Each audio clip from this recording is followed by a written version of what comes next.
হাতে গোনা আর মাত্র কয়েকটা দিন, একেবারে দরজায় কড়া নাড়ছে বাঙালির প্রাণের উৎসব। তাই আমরাও চলে গেলাম কুমারটুলিতে দেখতে সেই চেনা ব্যস্ততার ছবিগুলোকে। কোথাও পড়ছে রঙের প্রলেপ, আবার কোথাও প্রতিমার গায়ে মাটি। প্রতিমা তৈরির এই আঁতুর ঘর কুমারটুলির শিল্পীদের ব্যস্ততা আজকের ভিডিও আমরা আপনাদের সামনে তুলে ধরছি।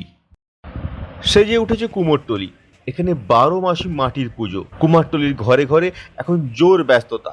মৃৎশিল্পীদের এই আঁতুর ঘরেই মৃন্ময়ী মায়ের চিন্ময়ী রূপদান। এখন কুমোরটুলির প্রতিটি গলিতে গলিতে সেই ব্যস্ততার চেনা ছবি। ঘরে ঘরে চলছে দুর্গা প্রতিমা তৈরির শেষ লগ্নের কাজ। হাতে আর একদমই সময় নেই। তবু আমরা দেখতে পেলাম কোথাও ঠাকুরের গায়ে মাটির প্রলেপ এখনো পড়ছে, বা কোথাও রং করে একেবারে শেষ লগ্নের কাজটা চলছে। কারিগরের অভাব কম বেশি সব জায়গাতেই আছে। কথা বলে যা জানতে পারলাম, আগের বছরের তুলনায় দাম বেড়েছে কিছুটা, তাতে ছোট দুর্গা হোক বা বড় দুর্গা। এদিকে কলকাতার দুর্গাপুজো ইতিমধ্যে হেরিটেজ স্বীকৃতিও পেয়েছে। বিশ্বের মঞ্চে এই সেরা স্বীকৃতি পাওয়াতে অর্ডারের সংখ্যাও কিছুটা বেড়েছে বলেই মত সমীর পাল, শ্যামল পাল নামে মৃৎশিল্পীদের। কলকাতার পাশাপাশি জেলার পুজো থেকেও কিন্তু এবার অর্ডার আসছে এই কুমারটুলিতে। বিদেশে পুজোর জন্য অর্ডার তো আসতোই, ইতিমধ্যে বিদেশে যাওয়ার যে সমস্ত প্রতিমাগুলো অলরেডি চলেও গিয়েছে।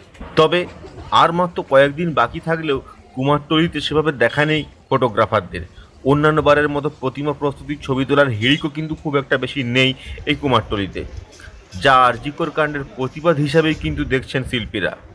বৃষ্টি বা বন্যার ভ্রুকুটি তো আছেই, তা সত্ত্বেও কুমারটুলির এই কর্মব্যস্ততার সময় কিন্তু ফটোগ্রাফারদের ভিড় একেবারে উপচে পড়ে। মানুষজন আসছেন, ছবি তুলছেন, সেটা ঠিকই, কিন্তু ডিএসএলআর হাতে ফটোগ্রাফারদের সেই যে ভিড় অন্যান্য বছরগুলো কুমারটুলিতে দেখা যেত তা কিন্তু নেই।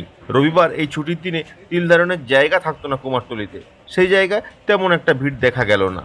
বিগত কয়েক বছর ধরে এই শিল্পীরা সমিতির মাধ্যমে টিকিটের ব্যবস্থা করেছেন, কিন্তু তাতেও ছবি তোলার হিড়িকে কিন্তু লাগাম পরানো যায়নি। উল্টে টিকিট কেটেই ঝাঁকে ঝাঁকে মডেল ও চিত্রগ্রাহকরা কিন্তু এসেছিলেন।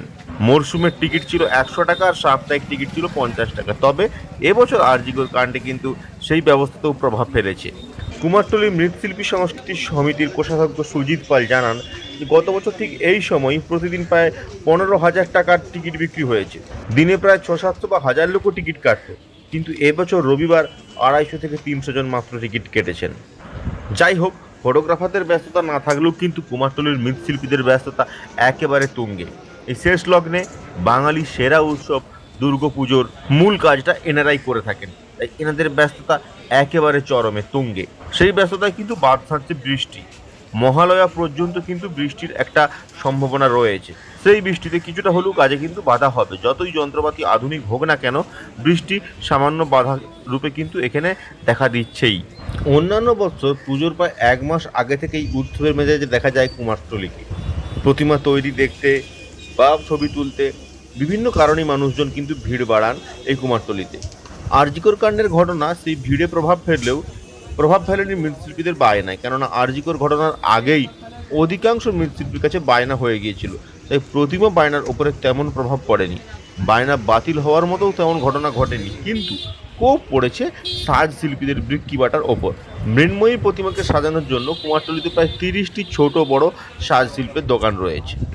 আরজিকর কাণ্ডের পরে উদ্যোক্তারা জৌলুসহীন পুজোর দিকে কিন্তু ঝুঁকে পড়েছে, তাই মার খাচ্ছে এই সাজ শিল্পের বিক্রি বাটায়। এমনই কুমারটুলি ঘুরে আমরা বুঝতে পারলাম। বিভিন্ন ছোট বড় পুজো উদ্যোক্তারা আরজিকর কাণ্ডের জন্য তাদের পুজোর সাজের বায়না কমিয়ে দিয়েছে, অনেকেই সাজের বায়না বাতিলও করেছেন, তাই মার খাচ্ছেন এই সাজ শিল্পের দোকানগুলো। যদিও মৃৎশিল্পীদের কথায় আরজিকর কাণ্ডের প্রতিবাদ তারাও করেছেন। কুমারটুলি দিচ্ছে হাঁক, আমার দুর্গ বিচার পাক, এই স্লোগান তুলে প্রতীকী মূর্তি নিয়ে দুর্গার চোখে কালো কাপড় বেঁধে মিছিল করেছেন কুমারটুলির মৃৎশিল্পীরাও। তাই তাদেরও কাছে এবার যেন পুজোর আনন্দ কিছুটা হলেও ফিকে।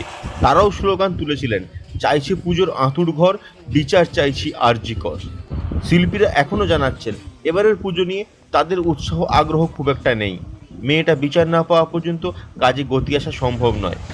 তবুও যেহেতু এটা রুজিরুটির সঙ্গে যুক্ত, তাই মৃৎশিল্পীরা প্রতিবাদে সামিল হলেও নিজেদের কাজটা কিন্তু মনকে শক্ত রেখে করেই যাচ্ছেন।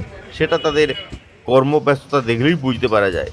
হয়তো মুখে হাসি নেই, কিন্তু দুর্গা প্রতিমাকে সাজাতে তারা কিন্তু একটু কার্পণ্য করছেন না। বেশ কিছু থিম পুজোর প্রতিমাকে দেখে মনেই হচ্ছে যে এই প্রতিমার আঙ্গিকেও কিন্তু প্রতিবাদের ছাপ পড়বে। তা যতই পুজো আসুক, যতই আনন্দে ভেসে যাই, আমরাও আলাপনের তরফ থেকে বলছি আমার দুর্গা বিচার পাক, আরজিকর কাণ্ডের বিচার হোক। দেখা হচ্ছে আবারও খুব শীঘ্রই নতুন কোনো ভিডিওতে।